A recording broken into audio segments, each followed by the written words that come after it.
It's an 8-armed octopus. And if you take just trafficking out, that arm will grow back. You have to take the head. The story you were told about Jeffrey Epstein, it was never the whole story. It's an 8-armed octopus. And if you take just one arm out, that arm will grow back. You have to take the head. They arrested one man. They seized one island. They closed one case. And then they told you it was over.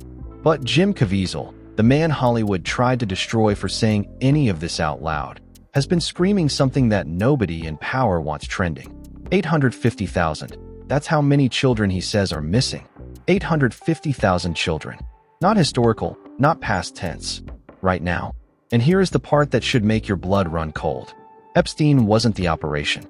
Epstein was just the name we finally learned. A lot of agencies are involved at the highest level. The agencies that were supposed to stop this are part of this. So, if Epstein is gone and the island is gone and the files are finally out, then why are 850,000 children still missing? Because the islands didn't disappear. They just stopped putting famous names on the guest list. Here's what the world was sold after Jeffrey Epstein died in that federal prison cell in 2019. Case closed. Monster gone.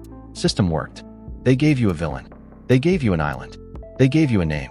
And then the man who knew every single other name died before he could say a single one of them in court.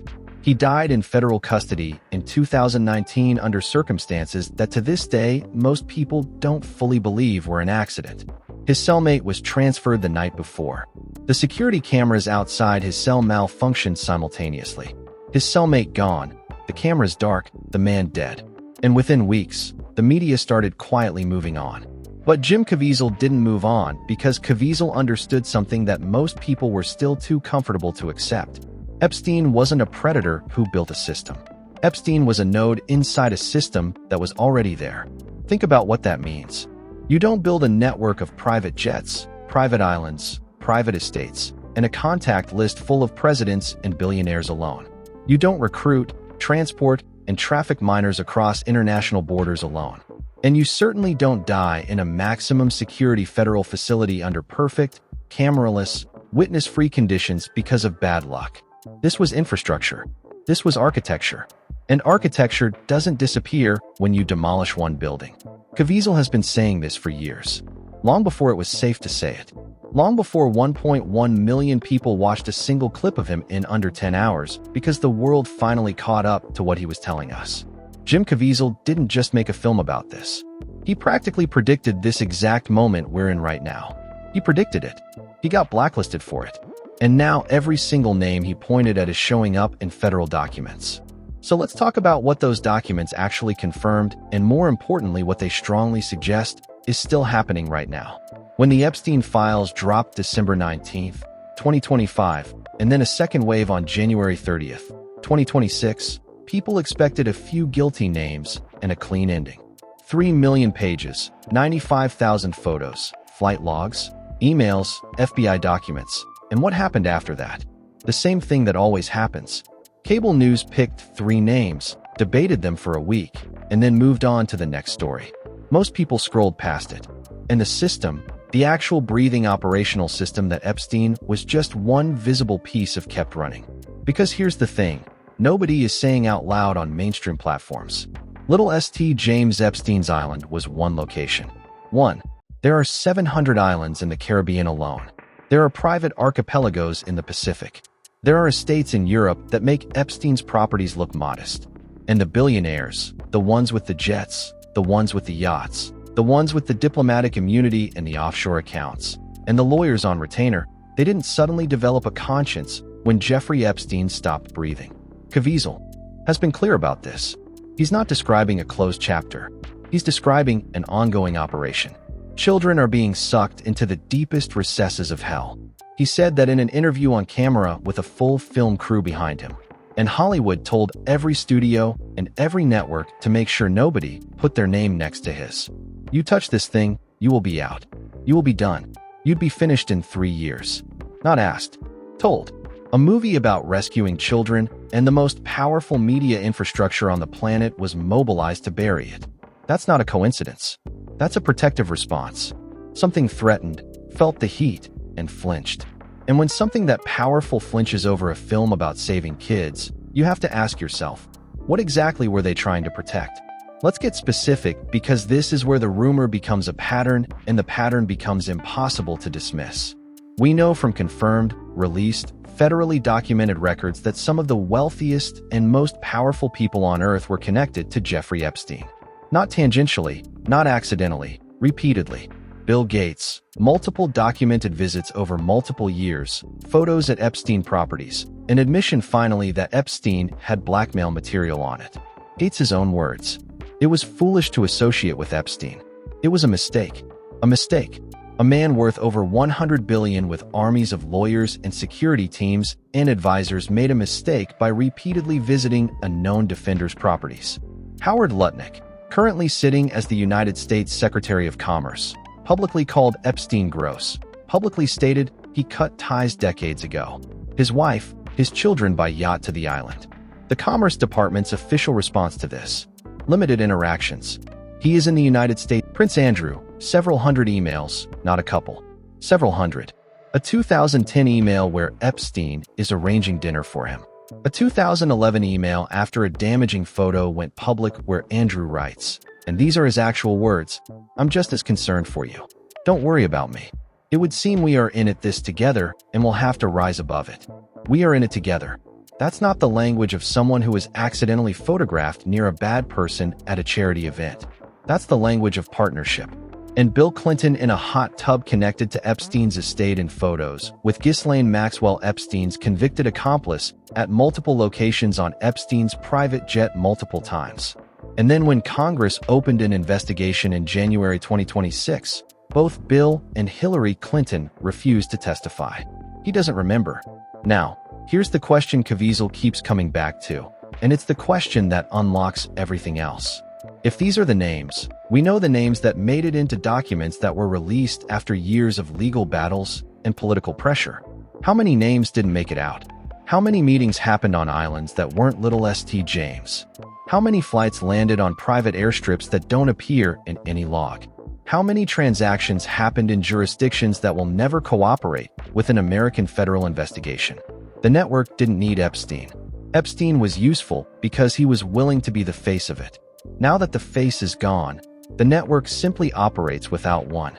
Let's talk numbers, because this is where Caviezel gets surgical and the media gets very, very quiet. He has said publicly and testified to Congress that over 300,000 children under 18 are pulled into operations inside the United States every single year. And then there are the 85,000 children who crossed the southern border in recent years and simply ceased to exist in any official record. Especially when 85,000 children crossed the border this last year and disappeared. Where did they disappear to? No follow-up, no records, no official answers from anyone in power. And when he testified before Congress, he put an even bigger number on the record. 850,000 children. That number should have broken the internet. It should have been the lead story on every network for weeks. Instead, it got 3 paragraphs on page 6 of a news cycle that was already moving on to something else.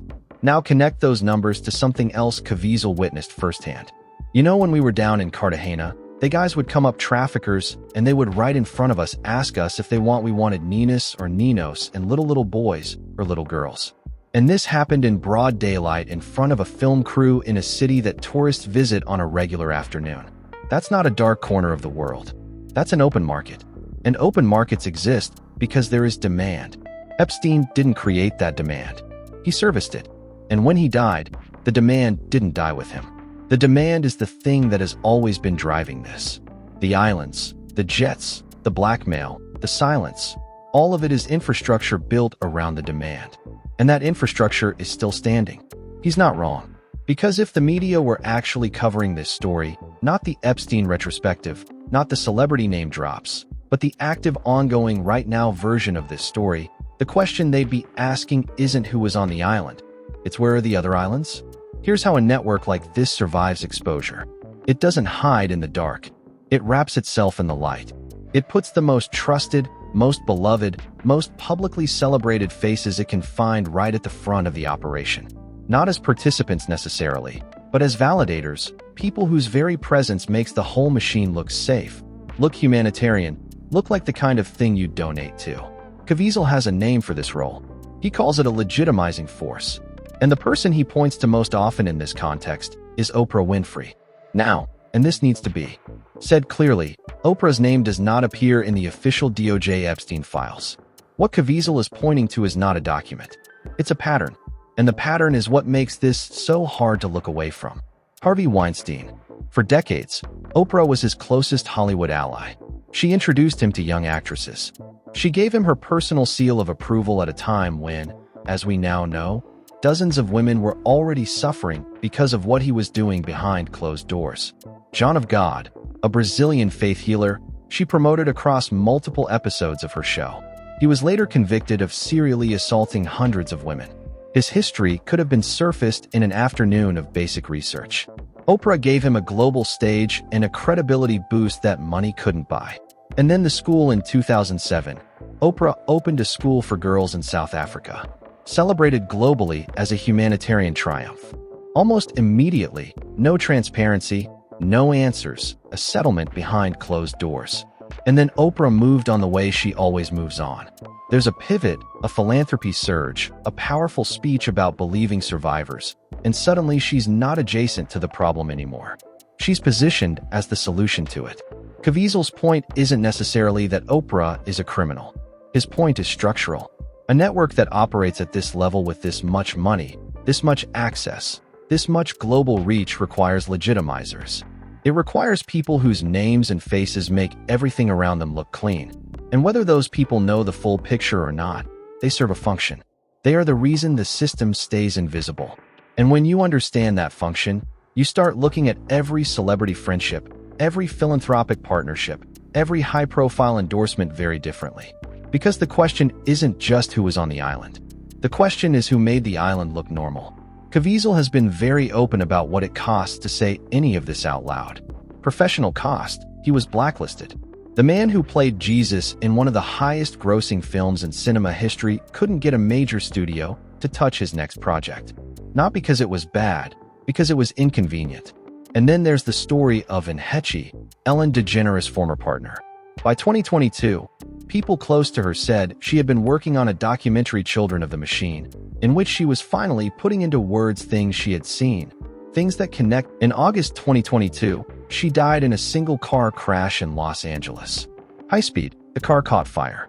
Toxicology found drugs in her system. Official conclusion, accident. People close to her have consistently said they do not believe in that conclusion. They believe the timing was not coincidental. They believe she got too close to something that certain people needed to stay buried. We are not stating that as confirmed fact.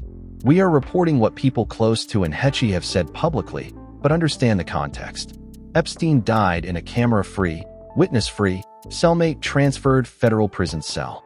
The director of Sound of Freedom publicly distanced himself from his own lead actor because Caviezel was talking too openly about child trafficking. The director of a film about child trafficking had to go on record and say his actor was talking too much about child trafficking. Think about that. That is the world Caviezel is operating in, and he's still talking loudly at conferences before Congress on camera, and the fact that he's still doing it at personal and professional cost is either the bravest thing happening in Hollywood right now, or the most important thing happening in America, maybe both. Here's where we bring this full circle, because this isn't a retrospective, this isn't a history lesson, this is a right-now conversation. Jim Caviezel testified before Congress. He put 850,000 children on the record. He asked directly to elected officials on camera whether the three-letter agencies knew about this. And the response from those agencies has been predictably almost nothing. That question doesn't have a comfortable answer. Because if they didn't know, with all the surveillance, all the intelligence infrastructure, all the billions spent on federal law enforcement, then they are catastrophically incompetent. And if they did know, which Caviezel believes, and which the pattern of non-response strongly supports, then the question stops being about incompetence and starts being about complicity. Now, here's the thing that the mainstream narrative around the Epstein files completely misses. The files confirm names we already suspected. They gave us photos. They gave us flight logs. They gave us emails that prove people lied, and that is significant. That matters. But the files are backward-looking. They document what happened on one island around one man during a specific window of time. They do not and cannot document what is happening now on the other islands. The ones without famous names on the manifest. The ones owned by people careful enough never to have been in Epstein's contact list. The ones operating in jurisdictions that have no legal obligation to cooperate with American investigators. Because here's what the money tells you. The demand that Epstein was servicing didn't come from broke people. It came from billionaires, from politicians, from people with private jets and offshore accounts and international property portfolios. And those people, the ones in the files and the ones not in the files, did not suddenly lose their appetites when Epstein died. He said that before any of this was mainstream, before the files dropped, before the names were confirmed, before 1.1 million people watched a single clip of him in 10 hours, because the world finally caught up. He's been right about everything so far. So, when he says the Epstein files are not an ending, but a trigger, when he says the reckoning is already in motion, when he says there are far more islands, far more networks, far more names still operating right now in the present tense, why would this be the one thing he's wrong about? The real story was never about one island. No, it was about the world those islands were built to serve. And that world is still very much open for business. 3 million pages of documents, 95,000 photos, flight logs, emails, blackmail, settlements behind closed doors, a man dead in federal custody, a director distancing himself from his own actor, 850,000 missing children, and a system, a real funded, protected, globally connected system that has been operating for decades and is operating still. Jim Caviezel didn't just make a movie. He put his career on the line, his safety on the line, and stood in front of cameras and said the thing that the most powerful people on the planet spent millions making sure nobody would say. The question isn't whether Epstein's network existed. The files confirmed that. The question is, who's running the version of it that doesn't have a name yet? Drop your answer in the comments. I read every single one. If you want to go deeper, every name we talked about today has a full dedicated video on this channel. Oprah, Diddy, Ellen, the full Epstein file breakdown. Go watch them. Connect the dots yourself. See if the picture you end up with looks the same as mine. And if this video got to you, if this made you feel something, share it. Because the only thing more dangerous to this system than Jim Caviezel talking is millions of people listening. I'll see you in the next one.